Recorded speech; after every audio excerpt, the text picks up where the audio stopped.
불구인데 불구하고 이런 주제를 가지고 주의 말씀을 듣도록 하겠습니다. 어제 점심에 저희 처남이 저희 가족들과 함께 식사를 했습니다. 여기 한촌에 가서 한 두 테이블을 놓고 같이 앉아서 식사를 하게 되었습니다. 처남 집 자녀들이 아들이 둘인데 7살짜리와 5살짜리가 있고 저희 집은 아들이 3명이지만 큰아들은 바빠서 참석하지 못하고 이제 22살, 20살 된 둘째, 셋째 아들이 함께 그 자리에 앉았습니다. 여러분 아시는 대로 5살, 7살이면 굉장히 바삐 움직이잖아요. 어디 가든지 바빠요. 그러니까 저희 셋째 아들이 5살 된 그 동생을 삼촌뻘 되는데 동생이 저 형이고 동생인데 돌봤습니다. 근데 말을 안 들어요. 왔다 갔다 왔다 그랬더니 저희 셋째 아들이 지혜를 발휘했습니다. 야, 김현준 이리 와. 김현준은 5살 난 조카야. 이리 와. 그러면 형이 마이쮸 줄게 그랬습니다. 마이쮸는 애들이 좋아하는 캐러멜 같은 거 줄게 그랬어요. 그랬더니 갑자기 걔가 조용히 했으면 좋겠는데 정색으로 말합니다. 우리 집에 마이쮸 많아. 무슨 말입니까? 그 말 나한테 안 통한다 하는 겁니다. 나름대로 지혜롭게 말을 했는데 그 조카의 말은 우리 아들의 생각을 훨씬 뛰어넘었습니다. 그 5살 난 애가 왜 그런 말을 했을까요? 정말로 집에 마이쮸가 많으니까 그 말을 했겠죠. 좀 분석해 볼 필요가 있어요. 그 말은 무엇을 말하냐면 우리 집에 마이쮸가 없으면 형 말을 들을 텐데 이미 우리 집에 마이쮸가 많이 있어서 그것은 나한테는 안 통해.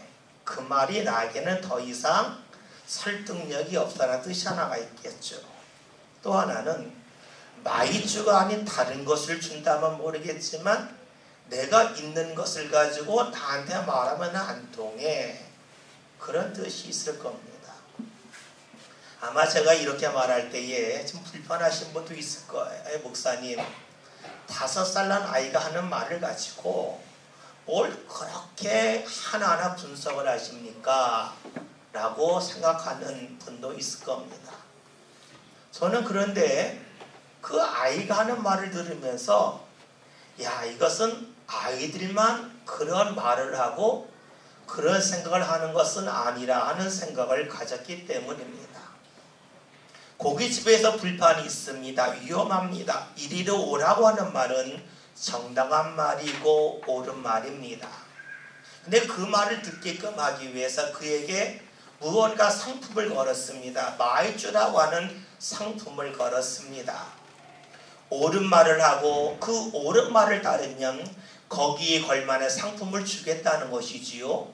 근데 말을 듣는 어린아이는 그 말이 옳은 말인가 그런 말인가에는 전혀 관심이 없고 오직 상품에만 관심이 있습니다.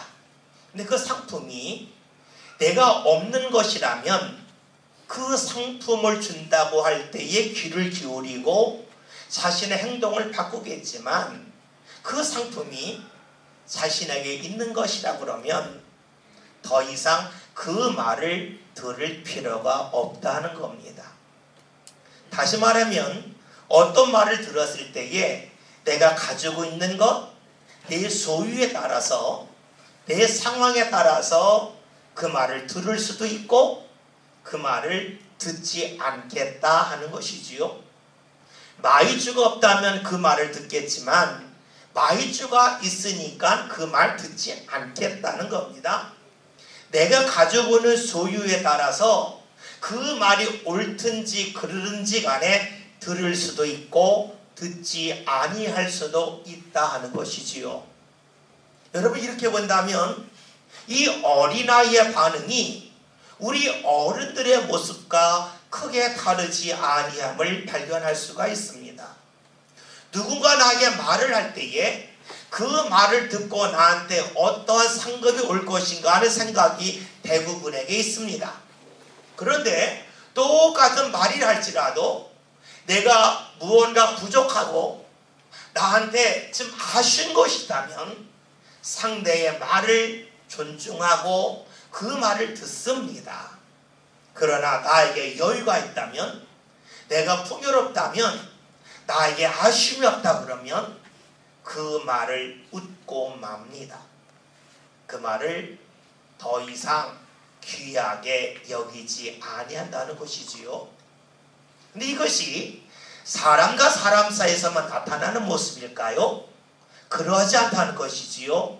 우리가 하나님의 말씀을 들을 때도 역시 그런 식으로 반응을 합니다. 하나님의 말씀은 항상 옳습니다. 하나님의 말씀은 우리의 삶을 붙잡아주는 복된 말씀입니다. 그럼에도 불구하고 오늘 내 삶 가운데 마이주가 얼마나 많이 있느냐? 이것에 따라서 주의 말씀이 귀하게 들리기도 하고, 때로는 주의 말씀을 듣고 하찮게 여기며 웃어 넘기기도 합니다. 즉, 내 형편에 따라서, 내 소유에 따라서, 나의 사회적인 위치에 따라서 주의 말씀을 가까이 할 수도 있고 주의 말씀을 웃어 넘기면서 멀리 하는 것이 오늘 우리들의 모습이라는 겁니다. 달리 말하면 우리는 무언가 말씀을 듣고 무언가 행동을 할 때에 나 자신의 상황이 기준이 됩니다. 힘들 때에는 들렸던 말씀이 여유로우면 들리지가 않죠.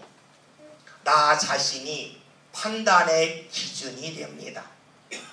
여러분, 기준이 자꾸만 달라진다고 하는 것은 삶을 위험하게 만들지요.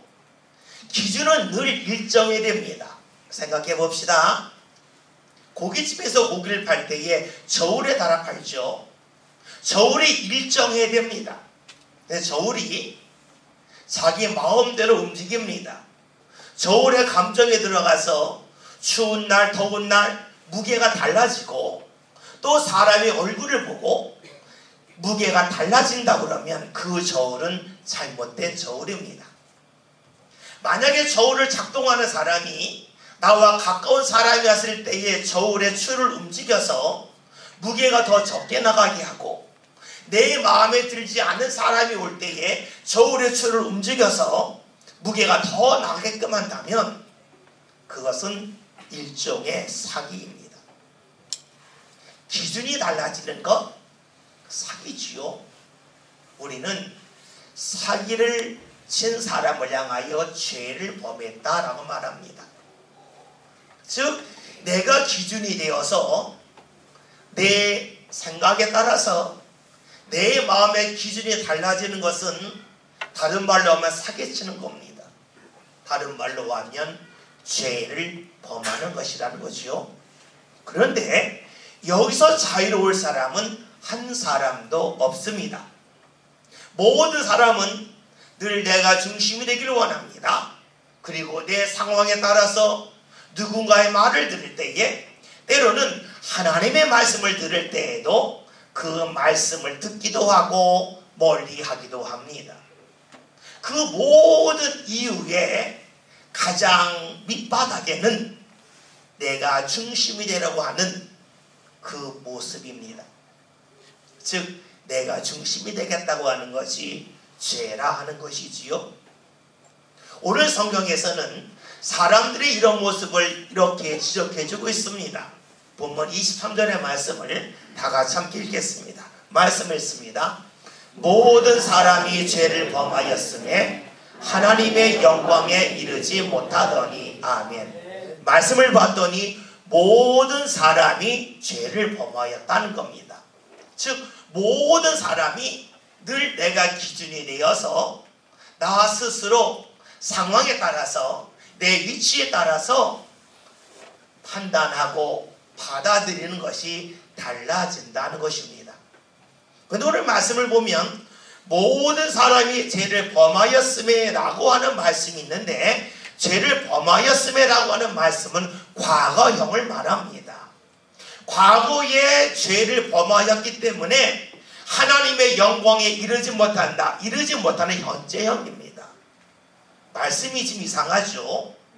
과거의 죄 때문에 오늘 하나님의 영광에 이르지 못한다 하는 말씀입니다. 이 말씀을 해석할 때 어떤 분은 이렇게 해석합니다.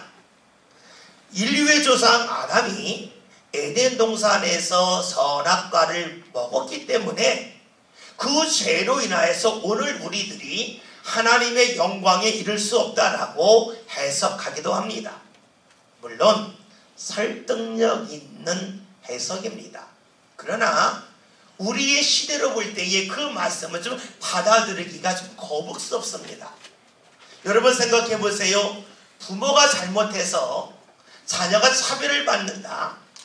가족 중에 누군가 못된 일을 한 것 때문에 다른 가족이 그로 인해 피해를 본다. 이 연좌제죠. 우리 시대는 연좌제를 철저하게 거부하고 있습니다. 왜 거부합니까? 그것은 옳지 않다는 겁니다.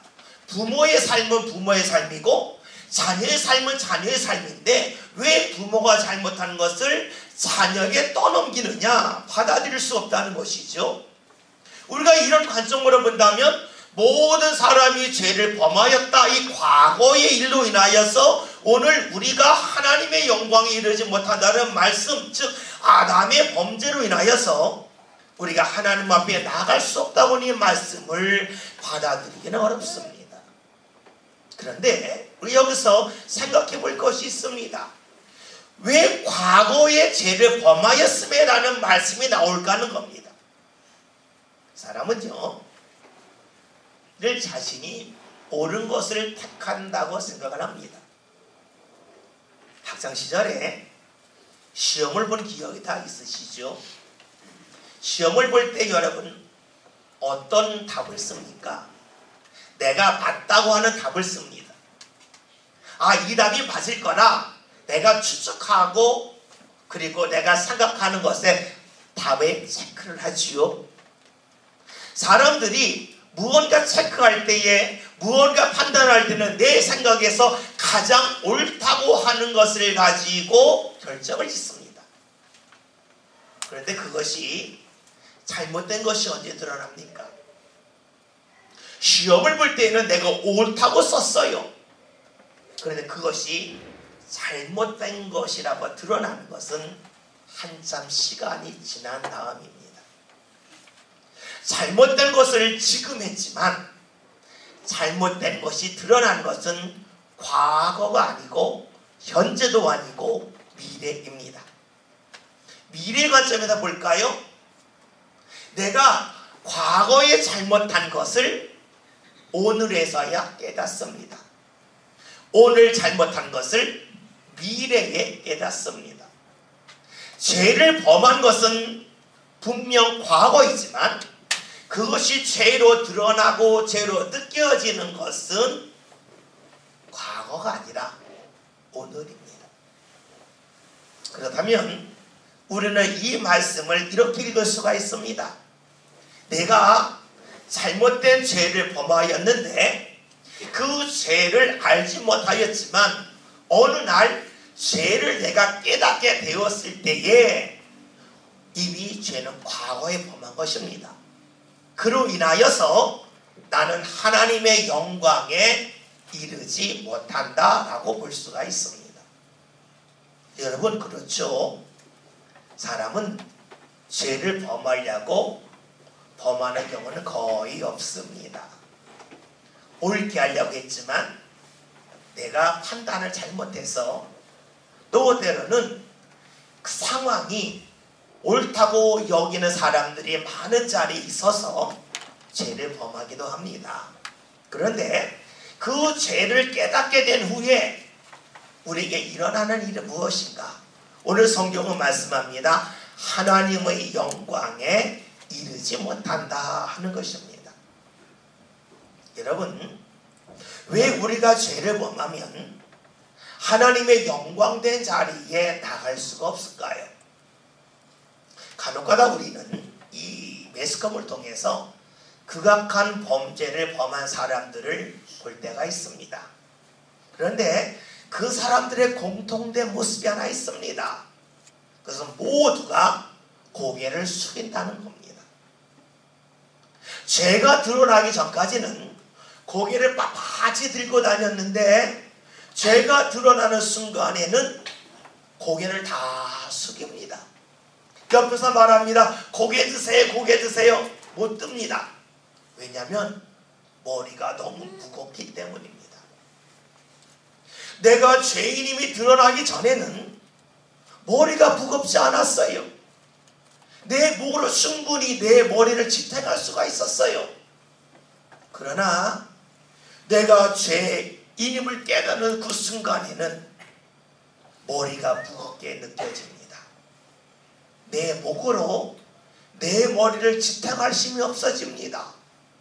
왜냐하면 사람은 내가 잘못함을 깨달을 때에 내 안에서 부끄러움이 크게 올라오기 때문입니다. 내가 잘못됨을 깨달았을 때에 내 고개를 들지 못합니다. 고개를 들고 싶지만 잘 들려지지가 않습니다. 혹여나 여러분 누구한테 잘못된 일을 했을 때에 내가 잘못됐다고 진정으로 사과해 본 적 있으십니까? 사과할 때에 우리 입술이 열리는 것이 얼마나 힘든지 모릅니다. 보통 때에 말을 무척이나 잘했던 사람도 내가 잘못했다는 말을 하려고 할 때에 입술이 잘 떨어지지가 않습니다. 말이 잘 나오지가 않습니다. 누가 옆에서 너 말하면 안 돼 라고 강요해서가 아닙니다. 옆에서 편하게 말해, 편하게 말해. 아무리 말해 주어도 입술이 잘 열리지가 않습니다. 부끄러움, 그 부끄러움 때문에 우리 입술이 무거워집니다. 똑같지 않겠습니까? 내가 하나님 앞에 나가고 싶습니다. 하나님의 영광된 자리를 사모하고 삽니다. 그러나 내가 죄인임을 깨달았을 때에 우리는 가고 싶어도 하나님 앞에 나갈 수가 없습니다. 발이 무겁습니다. 그리고 마음은 더욱더 무겁기 때문입니다. 가고 싶은 마음은 있는데 갈 수가 없습니다. 움직이고 싶은데 움직일 수가 없습니다. 여러분, 어떤 사람입니까? 우리의 몸이 병들 수가 있습니다. 병은 치료가 되죠. 그러나 몸에 장애가 생길 때가 있습니다. 장애는 고칠 수가 없죠. 이 장애라고 하는 말을 지금 예전에는 안 좋은 뜻으로 불구라고 했습니다. 불구, 하고 싶지만 몸을 제대로 움직일 수 없다는 것이지요. 우리의 몸이 불구가 될 때가 있습니다.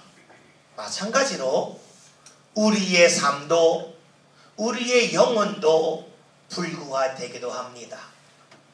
하나님 앞에 나가고 싶지만 나의 과거의 죄가 그때는 몰랐지만 그 죄를 느끼고 깨닫는 그 순간부터는 하나님 앞에 나아가고 싶어도 나아가지 못합니다. 바로 영적인 불구자가 되고 만다는 것입니다. 내가 죄인일 때에, 아니 이것을 알고 깨닫게 되었을 때에 하나님 앞에 나가고 싶지만 감히 나갈 수가 없습니다. 여러분, 사람들이 왜 하나님 앞에 나가고 싶어 할까요? 그 이유는 이러합니다. 다시 제 조카 이야기를 해볼까 합니다. 그 조카에게 마이씨 줄게 이래와 안 들었습니다. 왜 안 들었냐면 가지고 있기 때문이죠.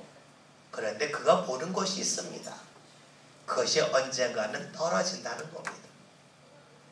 그것이 떨어질 것을 알았다면 받아서 쌓아놓았겠죠. 그러나 그것이 언젠가는 떨어질 줄 몰랐습니다. 사람들도 그렇습니다. 내가 가지고 있는 기쁨이 언젠가 사라질 기쁨이라는 것을 잘 모릅니다. 내 기쁨이, 내 건강이 내 자리가 계속해서 유지될 거라고 생각을 하지요. 그러나 삶을 여러 번 반복해서 살다 보면 느껴지는 것이 있습니다. 내 것이 어느 순간 다 사라진다는 겁니다. 마이주가 잠깐 나에게 기쁨을 줄 수 있지만 그 기쁨은 얼마 지나자 또 사라진다는 것이지요. 왜 사람이 하나님의 영광을 구할까요? 이 세상의 것으로 내 삶을 채우면 기쁜 것 같은데 얼마 지나지 않아 내 삶에 허전함을 또다시 느끼기 때문입니다. 물질로 내 삶의 허전함을 채웠지만 얼마 지나지 않아 또다시 다른 허전함이 생깁니다. 내 몸이 아팠다고 건강해지면 내 삶이 풍요로울 것 같고 아무런 문제가 없을 거라고 여기지만 얼마 지나지 않아서 또다시 삶의 허전함이 찾아옵니다. 무엇을 말합니까? 내가 소유한 것으로 그리고 이 세상의 것으로 내 삶을 채울 수 있는 것은 하나도 없다는 것입니다. 임시적으로 채운 것 같아도 그것은 계속해서 채울 수 없습니다. 그러기에 우리가 잘 아는 전도서에 있는 말씀처럼 하나님께서 사람들에게 영원을 사모하는 마음을 주신 겁니다. 즉 지나가는 것이 아니라 영원히 내 삶을 채울 것을 사모하는데 그것은 나보다 더 크신 하나님이 함께하는 것밖에 없어요. 그래서 모든 사람들은 살아가면서 어느 순간에 나도 모르게 하나님을 찾습니다. 그 하나님의 영광이 내 삶을 채워주기를 다 소망하고 있습니다. 근데 오늘 말씀처럼 사람이 죄를 범하여서 하나님 앞에 나가지 못합니다. 주의 영광을 사모하지만 그 영광된 자리에 갈 수 없는 영적인 불구의 모습이 우리에게 있습니다. 이런 우리들을 하나님은 어떻게 대하실까요? 오늘 성경 이렇게 증언해 줍니다. 24절 말씀을 함께 봅니다. 그리스도 예수 안에 있는 성령으로 말미암아 하나님의 은혜로 값없이 의롭다 하심을 얻은 자 되었느니라. 아멘. 여러분, 우리가 하나님을 부를 때에 하나님 아버지라고 부릅니다. 매우 중요한 표현입니다. 이것을 좀 쉽게 표현한다면 하나님은 직을 말하는 것이고 아버지라고 하는 것은 우리와의 관계를 말합니다. 하나님은 하나님으로서의 직이 있고 사람과의 관계에서는 아버지라고 하는 관계적인 측면이 있습니다. 부모와 자녀의 관계를 생각해 봅시다. 부모와 자녀가 싸우면 누가 이길까요? 결국에는 자녀가 이깁니다. 왜 자녀가 이기냐면 자녀가 힘이 세서 자녀가 물질에 많아서가 아닙니다. 자녀가 이기는 이유는 부모가 자녀를 더 사랑하기 때문입니다. 자녀가 잘못할 때에 부모는 계속해서 자녀를 봅니다. 그러나 자녀들은 부모가 잘못하거나 자신이 크게 실망하면 평생토록 보지 아니할 때도 있습니다. 무엇을 말하냐면 자녀가 부모를 사랑하는 것보다 부모가 자녀를 사랑해 더 큽니다. 사랑의 특징이 있죠. 사랑은 지는 데 있습니다. 사랑하면 지는 것이 불편하지 않습니다. 지는 것이 즐겁습니다. 사랑하는 사람과 함께 갈 때에 묻죠. 뭐 먹고 싶어? 뭐 먹고 싶으면 그거 먹으러 가자. 그럽니다. 내가 먹고 싶은 것이 있어도 사랑하는 사람이 먹고 싶은 것을 먹자 그럽니다. 그런데 즐겁습니다. 사랑은 지는 데 있습니다. 지는 것이 불편하지 않고 지는 것이 행복한 것이 사랑입니다. 여러분, 하나님은 아버지십니다. 아버지이기 때문에 우리를 대할 때에 사랑으로 대하시고 저어주십니다. 그런데 문제가 있습니다. 아버지로서는 지는 것이 당연하지만 하나님이라고는 직으로서는 지면 안 되는 하나님의 갈등이 있습니다. 하나님으로서의 직을 계속해서 이어가야 되고 또 아버지로서 져줘야 되는 그런 모습이 있습니다. 간혹가다가 이렇게 질문하는 분이 있습니다. 하나님이 전능하시다면 우리가 아무리 죄를 범하고 우리가 옳지 않다 할지라도 하나님의 영광의 자리에 이르게 하셔야만 하나님이 전능하신 분이 아닙니까? 라고 질문하기도 합니다. 그런데 잊지 말할 것이 있습니다. 하나님이 전능하라고 하는 것은 하나님이 옳은 일과 옳지 않은 모든 일을 할 수 있다는 의미에서 전능한 것이 아닙니다. 하나님이 전능하시다고 하는 것은 옳은 일을 함에 있어서 전능하시라는 겁니다. 하나님이 우리를 미워하는 데 전능하시다는 것이 아니라 우리를 사랑하시는데 전능하시라는 겁니다. 전능하다고 하는 것은 무엇이든지 할 수 있다는 것이지요. 하나님은 우리를 사랑함에 있어서 전능하십니다. 즉 우리를 사랑하기 위해서라면 어떤 일이든지 감당하고 감수하시는 분이 바로 하나님이시요 그 하나님의 전능함입니다. 여러분, 만약에 하나님이 자신이 진실하심을 포기하시고 우리가 죄인임에도 불구하고 그냥 받아주신다면 우리는 좋을 겁니다. 생각해 봅시다. 하나님의 진실함이 무너졌는데 하나님이 더 이상 진실하지 아니하신데 우리가 천국에 가서 하나님을 대한다면 그 자리는 세상과 똑같아지겠죠. 하나님이 계신 그 천국이 진실해야만 복된 자리가 되지요. 만약에 하나님께서 진실하심을 포기하시고 우리가 잘못됐음에도 불구하고 그냥 우리를 받아주시는 하나님 스스로 진실함을 포기하셨다면 우리가 갈 천국은 더 이상 복된 자리가 될 수 없습니다. 하나님은 하나님으로서의 진실하심을 유지해야 됩니다. 그리고 아버지로서 우리를 사랑하시기 위해서 자신을 버리시고 희생하는 그 일을 진행하셔야 됩니다.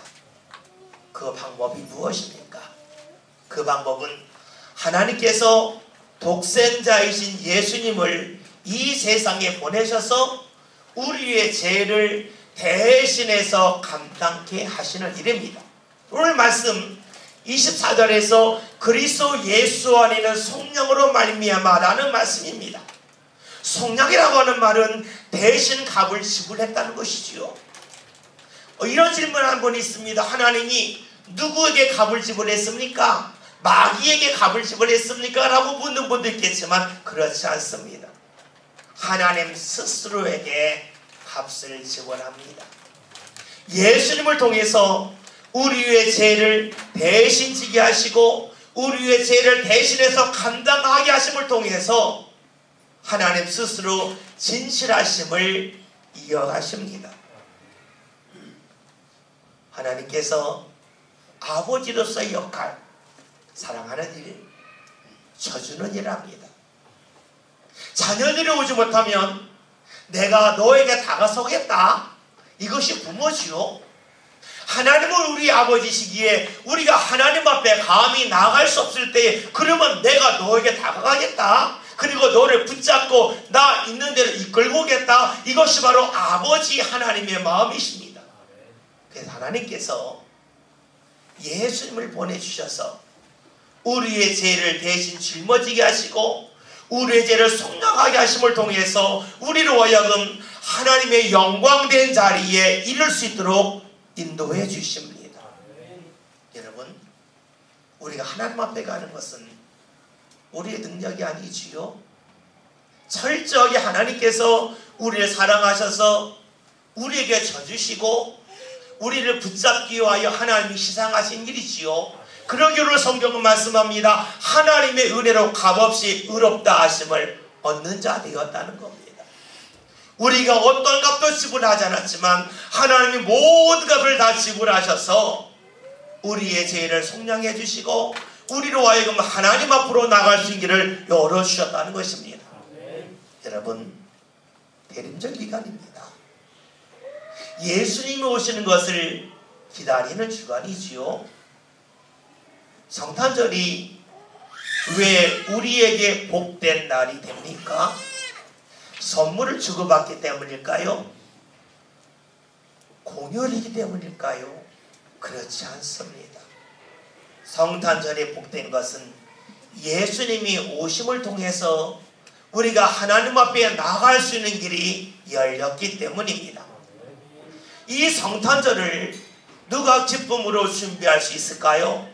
그것은 예수님을 통하여 하나님의 영광된 자리를 소망하는 사람, 그리고 예수님을 통하여 하나님의 영광된 자리에 이르러 본 사람, 그 사람이 성탄절을 기다릴 수가 있습니다. 예수님을 통하여서 하나님 앞에 나가지 못한 사람들, 예수님을 통하여서 하나님 앞에 나가고자 하는 소망이 없는 사람들, 그런 사람들은 성탄절을 기다리지 않습니다. 왜 사람들이 성탄절을 기다리지 않을까요? 어쩌면 우리 손에 5살 난 아이가 마이쮸가 있을 때에 가졌던 그 심정, 그 심정이 우리에게 있기 때문 아닐까요? 내가 하고 있는 일이 좀 잘 되기 때문에, 내 소득이 과거보다 좀 많아졌기 때문에, 내가 원했던 일을 높게 성취했기 때문에, 내 자녀가 내가 생각했던 것보다 더 잘 커주기 때문에 거기에 만족해서 우리는 하나님의 영광을 잊고 사는 것은 아닌지 모르겠습니다. 잊지 맙시다. 마이쮸는 언젠가는 다 사라집니다. 어느 순간에는 더 이상 마이쮸가 맛있지 않습니다. 더 이상 귀하지도 않습니다. 여러분이 붙잡고 있는 것, 어느 순간에 놓아야 합니다. 여러분이 붙잡고 있지만 어느 순간에 귀하지 않아서 버리고 말 것입니다. 오늘 우리의 삶을 세울 수 있는 것은 오직 하나님의 영광밖에 없습니다. 그 영광의 자리는 우리의 능력으로 할 수 없습니다. 예수님이 함께 하셔야만, 예수님을 붙잡아야만 하나님의 영광의 자리에 이를 수 있습니다. 잊지 맙시다. 하나님은 우리가 하나님 앞에 이룰 수 없는 죄인, 영적인 불구임에도 불구하고 우리를 사랑하셔서 예수님을 보내주셨습니다. 그 예수님을 여러분 기다리고 그 예수님을 의지하여 하나님 앞으로 마음껏 나가는 그 믿음의 삶을 저와 여러분이 함께 살아갑시다. 그리하여 성탄절이 정말로 나를 사랑하셔서 나를 하나님의 영광된 자리에 이르게 하기 위하여 하나님이 우리에게 준 가장 귀한 선물, 예수님이 오신 날임을 삶 가운데 분명 경험하고 느낄 수 있길 바라겠습니다. 그리하여 성탄절이 그냥 즐거운 날이 아니라 하나님의 영광의 자리에 이르는 복된 날로 저와 여러분들 삶 가운데 다가올 수 있기를 주의 이름으로 기원드립니다. 기도합니다. 하나님, 오늘 저희들이 영적인 불구임에도 불구하고 저희를 사랑하셔서 예수님을 보내주시고 하나님의 영광의 자리에 이르게 하시니 감사합니다. 예수님 의지하여 마음껏 하나님 앞에 나가는 성도를 되게 하여 주시어 성탄절을 기쁨으로 준비하며 예수님을 삶 가운데 온전히 붙잡을 수 있는 모든 성도를 되게 하여 주옵소서. 예수님의 이름으로 기도하였습니다. 아멘.